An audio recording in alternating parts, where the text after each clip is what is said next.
네, 골고다 언덕을 오르고 계시죠. 그리고 온몸에 채찍 자국이 가득하고 물과 피를 다 쏟고 주님의 십자가의 무게를 이기지 못해 쓰러지시기도 합니다. 그 뒤를 따라가는 무리 중에서 예루살렘에 여인들이 있었습니다. 그리고 그 예수님의 고난을 보며 가슴을 치고 통곡하며 우는 지금 그런 상황입니다.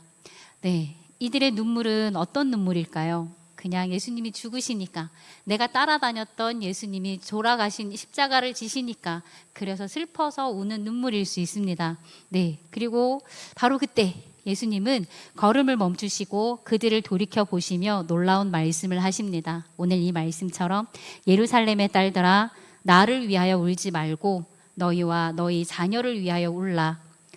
이 말씀은 지금 십자가를 지고 가시는, 죽음의 길로 가시는 그 주님이 오히려 슬퍼하는 여인들을 위로해 주시는 말씀이 아닐까라는 장면을 떠올려 보게 됩니다. 우리는 이 주님의 음성 속에서 영적인 진리를 발견해야 합니다. 주님은 왜 지금 십자가를 지고 가시는 당신을 위해 울지 말고 우리 자신과 자녀를 위해 울라고 하셨는지 말씀을 통해서 받은 은혜를 나누고자 합니다. 네, 오늘은 예화가 별로 없습니다. 그래서 딱딱할 수도 있습니다. 그렇지만 네, 항상 말씀드리지만 처음은 졸리시는 거 제 잘못 아닙니다. 네, 5분, 10분 지나고 나서 졸리시면 그때는 제 잘못이니 눈치를 좀 주세요. 그럴 때는 말씀으로 돌아가겠습니다. 오늘 예수님이 하신 첫 말씀이 첫 마디가 예수께서 돌이켜 그들을 향하여 이르시되, 우리는 이 짧은 한 문장을 그냥 스쳐 지나가시면 안 됩니다. 그냥 스쳐 지나갈 때가 많았죠. 하지만 이 구절을 당시의 그 상황 속에서 가만히 묵상해 보면 말로 표현할 수 없는 하나님의 은혜와 주님의 깊은 심정이 담겨 있음을 발견하게 됩니다. 육체적 한계를 넘어선 돌이킴입니다. 얼마나 힘드셨겠어요. 그 아픈 와중에도, 그 힘든 와중에도 예수님은 울고 있는 그 여인을 향하여 돌이켜보고 계십니다. 얼마나 아프셨을까요? 십자가의 무게를 이기지 못해 쓰러지시기도 합니다. 그래서 결국은 구레네 사람 시몬이 대신해서 십자가를 져야 했을 만큼 주님은 육체적으로 완전히 탈진한 상태였습니다. 오늘 말씀에는 주님이 돌이켜 그들을 향하여 이르시되라고 기록하고 있습니다. 가던 발걸음을 멈추시고 무거운 몸을 돌리시고 자신을 보며 울고 있는 여인들을 정면으로 바라보셨다는 뜻입니다. 여기서 우리는 주님의 눈과 마주친 여인의 그 모습들을 조금은 상상해 보셨으면 좋겠습니다. 예수님이 가고 계시고요. 여인들이 막 울면서 따라가잖아요. 네. 그랬을 때 예수님이 힘겹게가 아니라 돌아보시면서 그 여인들을 바라보고 계시는 그 장면입니다. 여인들은 어땠을까요? 그건 각자에게 맡기겠습니다. 상상을 한번 해보시기 바랍니다. 하지만 예수님은 그렇게 울고 있는 여인들을 향하여서 그들의 영혼과 미래를 걱정하시는, 먹자 없는 양을 바라보시는 긍휼의 눈빛이 아니었을까 상상해 봅니다. 우리를 향해 돌이키시는 주님을 오늘 우리는 만나야 합니다. 그들이, 그 울고 있던 여인들이 돌이키셨던 예수님을 만난 것처럼 오늘 이 시대를 살아가는 우리도 우리를 향하여 돌이켜주시는 그 눈을 바라보시는, 우리를 바라보고 계시는 그 주님의 시선을 느끼셨으면 좋겠습니다. 예배를 드리면서 삶을 살아가시면서 항상 나를 바라보고 계시는 그 예수님의 시선을 느끼셨으면 좋겠습니다. 네, 우리가 죄송합니다. 제가 있잖아요. 열심히 썼어요. 열심히 썼는데 제가 지금 간단 용료한 걸 좋아해서 지금 줄이고 있습니다. 네. 어쨌든 우리를 향해 고개를 돌리시며 그 인자한 눈빛으로 우리의 영혼을 바라보고 계시는 그 주님을 기억하면서 우리는 이제 감성적인 눈물이나 어떤 무력한 동정의 눈물에 머물러 있지 말아야 합니다. 이제는 어떤 눈물을 흘려야 할까요? 영적인 눈물, 구원의 눈물, 우리는 회개의 눈물을 흘리며 걸어가야 할 것입니다. 우리를 향해 몸을 돌리시고 인자한 눈빛으로 바라보시는 그 주님의 시선과 마주하는 은혜가 날마다 넘쳐나시기를 원합니다. 예배할 때마다, 기도할 때마다 나를 향하신 그 주님의 눈빛 앞에서 이제는 나의 가식과 영적 나태함을 내려놓고 진짜 흘려야 할 회개와 사명의 눈물을 회복하는 주님의 시선을 깨닫는 은혜가 넘치시길 우리 모든 성도님 주님의 이름으로 축복합니다. 두 번째 말씀은 먼저 너희를 위하여 울라 하셨습니다. 예수님의 말씀은 진정으로 슬퍼할 대상이 누구인지를 알려주신 것입니다. 먼저 너희를 위하여 울라 하셨습니다.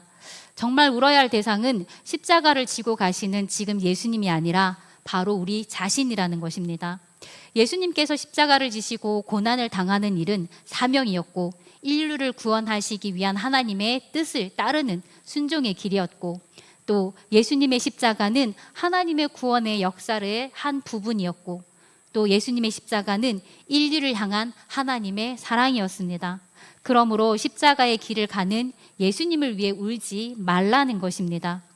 이성적으로 생각하면 여인들이 우는 것은 당연합니다. 여인들은 눈앞에 보이는 사랑하는 예수님이 십자가를 지시고 가시는데 어찌 눈물을 흘리지 않겠습니까? 우리도 그 상황이었다면 똑같이 눈물을 흘리고 있었을 겁니다. 그러나 예수님은 진짜 눈물을 흘려야 할 대상은 예수님이 아니라 바로 우리 자신이라는 겁니다. 왜냐하면 예수님의 십자가는 누구를 위한 십자가일까요? 우리를 위한 십자가이기 때문에 우리를 그렇게 말씀해 주셨습니다. 이사야 53장 5절 말씀처럼 그가 찔림은 우리의 허물 때문이요 그가 상함은 우리의 죄악 때문이라. 그가 징계를 받음으로 우리는 평화를 누리고 그가 채찍에 맞음으로 우리는 나음을 받았도다. 진정으로 울어야 할 대상은 바로 나입니다. 나의 완악함과 나의 연약함을 위해 울어야 합니다. 모든 것이 나로부터 시작이 되어야 합니다. 상대를 보는 것이 아니라 항상 나 자신을 바라보며 나를 정확하게 진단할 필요가 있습니다. 나를 정확히 모르는데 어떻게 다른 사람의 문제를 고치거나 다른 사람의 문제를 치료할 수 있겠습니까? 그건 어불성설이죠. 우리가 하나님 앞에 서기 전에 먼저 우리 자신의 제약과 연약함을 볼 수 있어야 합니다. 그래서 십자가의 구원이 나를 위한 구원임을 알게 되시길 축원합니다. 예수님이 아무리 십자가 지시고 우리를 구원을 완성하셨다 하실지라도 내가 하나님 앞에 정확하게 나 자신의 문제를 발견하고 하나님 앞에 나아가지 않으면 하나님의 구원은 아무리 크다 해도 내게 임하지 않을 수도 있습니다.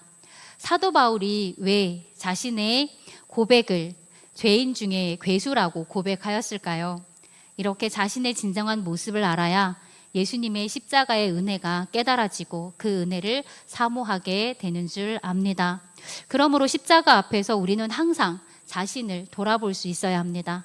나의 모순을 찾고 나의 연약함을 보아야 합니다. 내가 아무리 신앙의 경륜이 쌓였다 할지라도 오늘 하나님 앞에서 내 모습을 볼 수 있어야 합니다. 나는 어떤 사람일까요?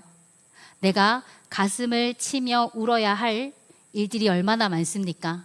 불순종하는 나, 사랑 없는 나, 믿음 없는 나, 은혜에서 멀어지는 나, 죽은 믿음을 가진 나, 죽어가는 영혼에게 무관심했던 나, 주여 주여 하면서도 주님 뜻대로 살지 않고 내 뜻대로 살아가는 나의 모습을 보고 또 예수님보다 말씀보다 내가 더 중요하다는 그런 나 때문에 내가 울 수 있는 진정한 회개의 눈물을 흘려야 합니다. 주님은 말씀하십니다. 마태복음 5장 4절 말씀처럼 애통하는 자는 복이 있나니 그들이 위로를 받을 것이며 회개의 눈물을 주님이 닦아주시고 위로해 주시고 용서해 주시고 은혜를 베풀어 주십니다.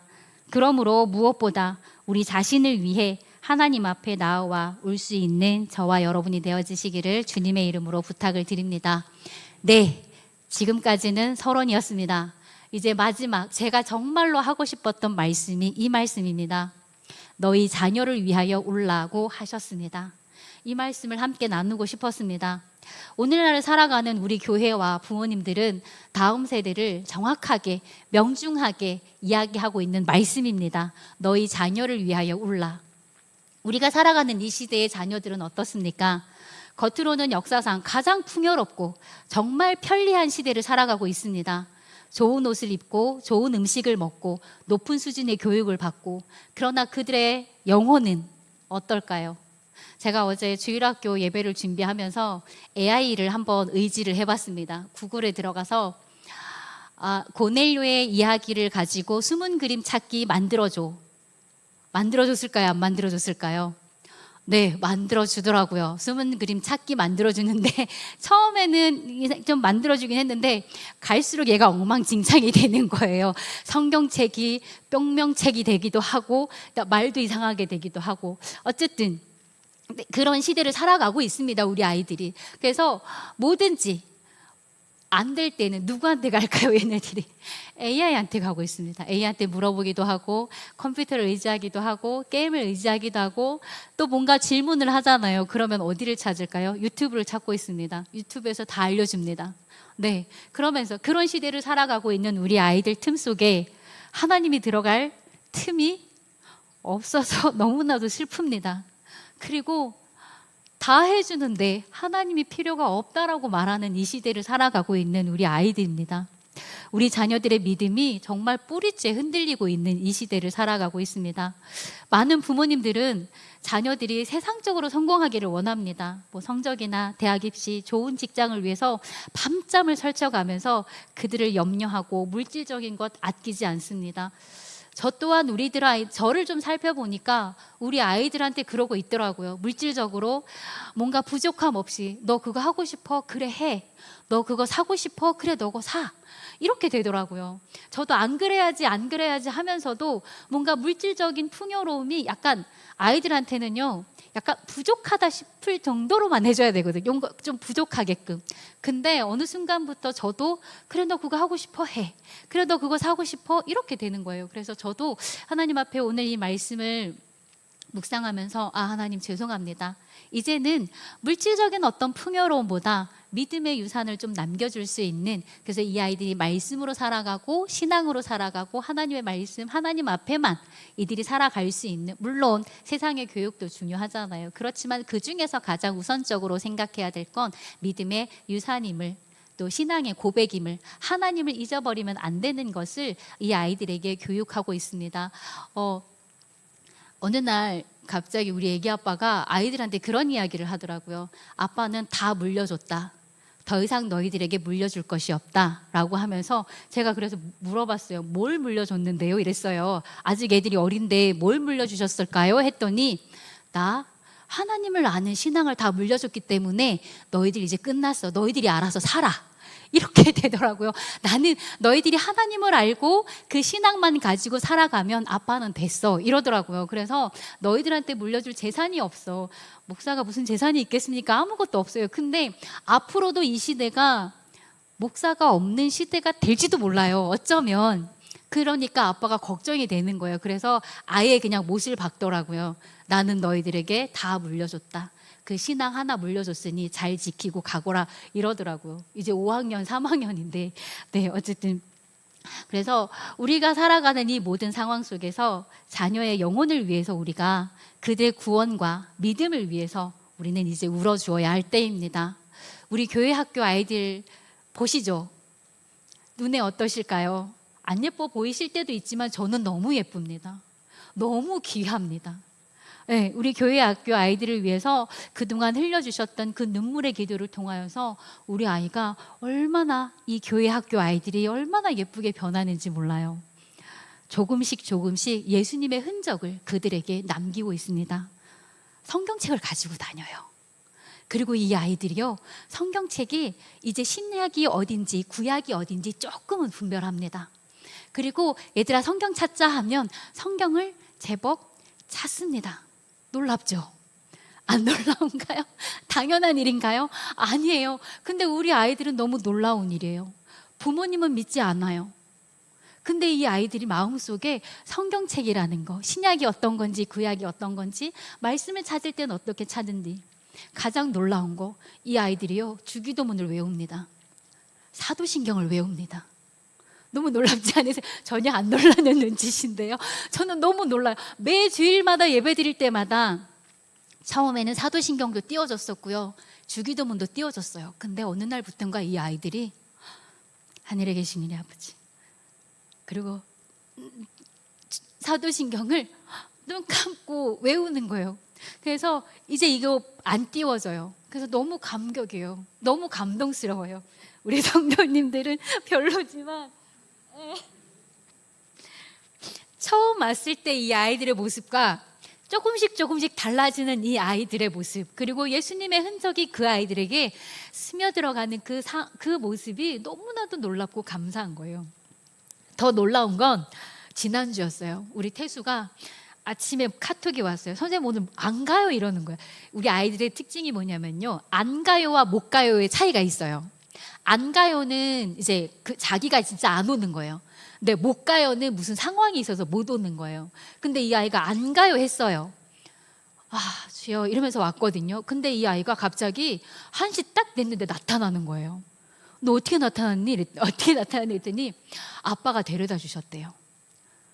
여기서 제가 깨닫는 건 뭐냐면, 원래는 저희가 일일이 다 데리러 갔었잖아요.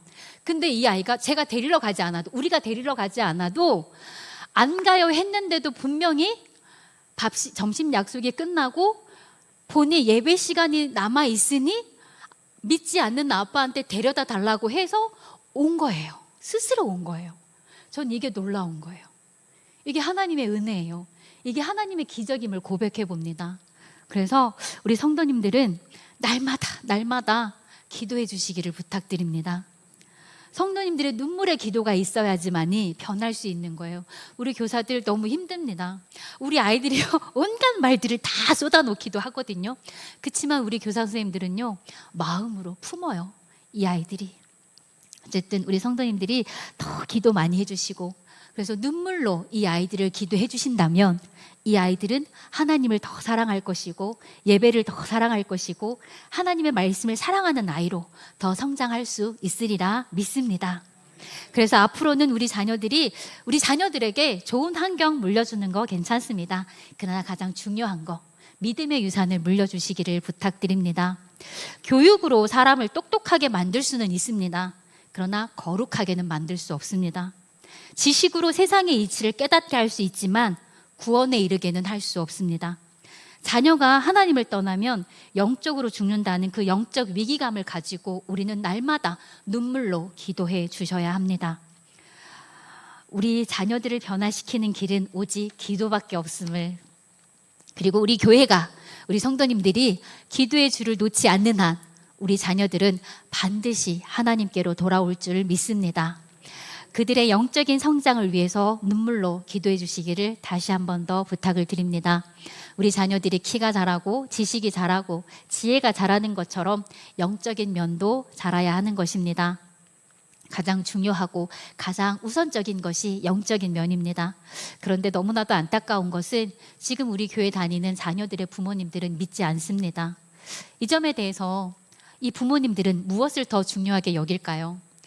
공부하는 거겠죠. 네. 공부 잘하는 거, 건강한 거, 우리 아이가 행복한 거, 이것만, 부모님들은 그것만 우선시할 수 있습니다. 그러나 그 아이들이 이제는 하나님과의 관계가 먼저 바르게 될 수 있도록 우리 교회 성도님들이 믿음의 부모님이 되어주시기를 또 기도 부탁을 드립니다. 그래서 우리 아이들이 비록 지금은 몇 명 안 되지만 그 몇 명 안 되는 속에서도 하나씩 살펴보면요, 하나 살펴보면 너무나도 예쁩니다. 그 아이들이 예수님의 십자가가 그들에게 들어가고 있습니다. 말씀을 전할 때마다 그 아이들은 대답을 너무나도 잘합니다. 가끔 엉뚱한 대답을 하기도 하지만요, 그래도 예쁩니다. 하나님 말씀을 귀 기울여 듣거든요. 율동을 너무나도 예쁘게 잘 따라합니다. 예전에는 처음 저랑 만났을 때 그 아이들의 모습은 무표정이었습니다. 찬양을 해도 말씀을 해도 무엇을 해도 무표정이었습니다.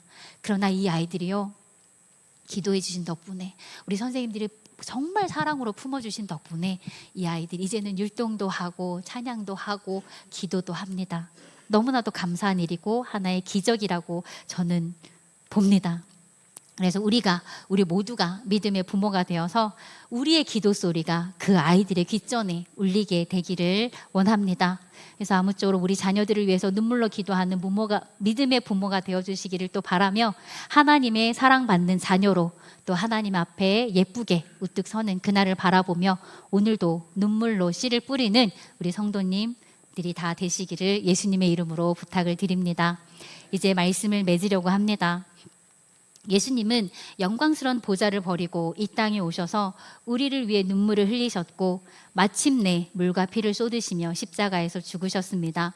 주님이 걸어가신 그 고난의 길은 우리가 흘려야 할 눈물의 방향을 정확하게 가르쳐 줍니다. 이제 그 눈물의 방향은 저와 우리 자녀들을 위하여서 울고 울어주는 우리 모두가 되기를 원합니다.